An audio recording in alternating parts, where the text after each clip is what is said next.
പക്ഷെ മനസ്സിനെ ഞെക്കുന്ന ഒരു കാര്യം അവതരിപ്പിക്കാനാണ് ഞാൻ ഇവിടെ വന്നത്. കൊല്ലം സുധിച്ചേട്ടന്റെ എക്സ് വൈഫാണ്. പ്രിൻസ് പാലസിൽ വെച്ചിട്ടാണ് ഞാൻ സുധിച്ചേട്ടനെ ആദ്യമായിട്ട് കാണുന്നത്. ആ സമയത്തൊക്കെ നല്ല ഒരു ജെന്റിൽമാൻ ലുക്ക് തന്നെ ഉണ്ടായിരുന്നു. കിച്ചു എന്നൊരു മോനുണ്ടെന്ന് പോലും പറയത്തൊന്നുമില്ലായിരുന്നു. ഏത് വർഷമായിരുന്നു അത്? 2010 സമയം. അപ്പൊ ഞാൻ സുധിച്ചേട്ടനോട് ചോദിച്ചാൽ ആൾക്കാരൊക്കെ ഇങ്ങനെ ഭയങ്കര മോശമായിട്ടാണ് സംസാരിക്കുന്നത് നമ്മളെ കുറിച്ച്. ചേട്ടനെ കൊണ്ട് നടക്കുന്നെന്ന് മാത്രമല്ല പറയുന്നത്. അപ്പൊ അതുകൊണ്ട് നമുക്ക് കല്യാണം നോക്കാം. ശരി, ഞാനൊന്ന് വീട്ടിൽ അവതരിപ്പിക്കട്ടെ എന്ന് പറഞ്ഞു.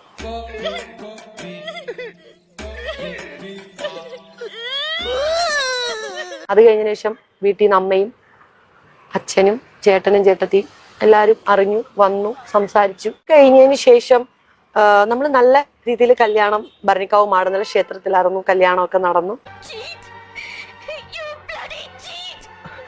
ഒരു ആർട്ടിസ്റ്റുമാണ്. എക്സ് വൈഫ് എന്ന് അറിയാൻ താല്പര്യം ആർട്ടിസ്റ്റ് ആയിട്ടാണ് അറിയപ്പെടുന്നത്. തീർച്ചയായിട്ടും. പക്ഷെ ഇപ്പൊ കുറച്ച് ദിവസങ്ങളായിട്ട് ഭയങ്കര വിവാദങ്ങളിൽ പെട്ടാണ് ജീവിതം മുന്നോട്ട് പോയിക്കൊണ്ടിരിക്കുന്നത്. തീർച്ചയായിട്ടും. എന്താ തോന്നുന്നു ഇപ്പത്തെ ഒരു ജീവിതവും കാര്യങ്ങളൊക്കെ ആയിട്ട്?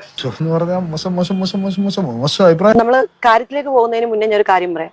അവര് പറയുന്നത് വെച്ച് കഴിഞ്ഞാൽ ഇനി രേണുവിനെതിരെ ഞാൻ കളിച്ചാൽ എന്നെ വലിച്ചു കീറി ഒട്ടിക്കും, സമൂഹത്തിന് മുമ്പിൽ നാണം കെടും. പിന്നെ കുറെ കമന്റുകൾ വരുന്നുണ്ട്. എന്റെ പാസ്റ്റ് എടുത്ത് നോക്കിക്കഴിഞ്ഞാൽ 100 മുത്തുച്ചിപ്പി വായിച്ച ഒരു സംതൃപ്തി കിട്ടും എന്നൊക്കെയാണ്. ഇതാണ് ഇവിടുത്തെ വ്യവസ്ഥിതി. We are living in a very cruel society. നിങ്ങൾ ഇനി ആരെ കുത്തിപ്പൊക്കിക്കൊണ്ട് വന്നാലും എനിക്ക് നോ പ്രോബ്ലം. കാരണം ഞാനും എന്റെ ഭർത്താവും ജോലിയെടുത്താണ് ഞങ്ങൾ ജീവിക്കുന്നത്. നീ എന്നെ കളിയാക്കുക അല്ല, കാര്യമായിട്ട് ലിവിംഗ് ടുഗദറിൽ ഉണ്ടായിരുന്ന ഒരു കഥാപാത്രത്തെ മാത്രമായിട്ടാണ് രേണുസുതി പല സ്ഥലത്തും അവതരിപ്പിക്കുന്നത്.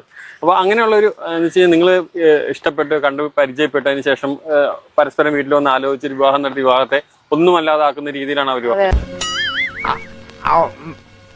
എന്നാണുണ്ടോ നിങ്ങൾക്ക്? അതുപോലെ തന്നെ ഇപ്പൊ താങ്കളുമായിട്ടുള്ള വിവാഹ ബന്ധത്തിലൂടെ മുന്നോട്ട് പോയിക്കൊണ്ടിരുന്ന സമയത്ത് തന്നെയാണ് കൊല്ലം സുധിയായിട്ട് അവരൊരു ബന്ധം ഉണ്ടാക്കുന്നതും അവർ പിന്നീട് ആ ബന്ധത്തിലേക്ക് മാറുന്നത്. രേണുസുതി പല സമയങ്ങളിലും സുധിച്ചേട്ടനെ യൂസ് ചെയ്യുന്നതായിട്ട് തോന്നിയിട്ടുണ്ട്, അല്ലെങ്കിൽ അദ്ദേഹത്തിന്റെ പല വാക്കുകളും ഉപയോഗിക്കുന്നത് തോന്നിയിട്ടുണ്ട്. അതൊന്നും എനിക്കറിയാൻ മേല, ഞാൻ എന്റെ സന്തോഷം നോക്കിയാ പോരെ. അദ്ദേഹത്തിന്റെ സ്പ്രേ ഉണ്ടാക്കുന്നു. ഇതൊക്കെ കാണുമ്പോൾ എന്താ ശരിക്കും തോന്നുന്നത്? നിങ്ങൾ കാണുന്നുണ്ടാവില്ല ഇപ്പൊ അദ്ദേഹത്തിന്റെ ഷർട്ടിന്റെ സ്പ്രേ ഉണ്ടാക്കുന്നു. ആ വിഷയങ്ങളൊക്കെ കാണുമ്പോ എന്താ തോന്നിയിട്ടുള്ളത്? പുച്ഛം.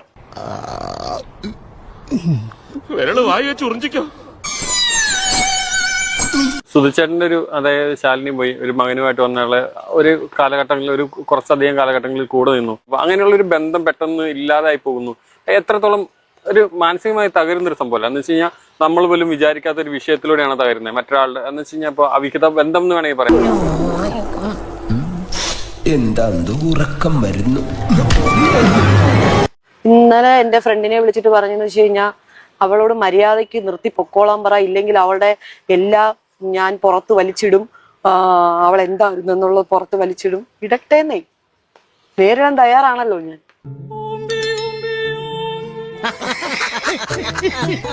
அப்ப நான் பொட்டனா? இத்தனையும் நான் செய்து கொண்டிருக்கேன். நான் பொட்டனா?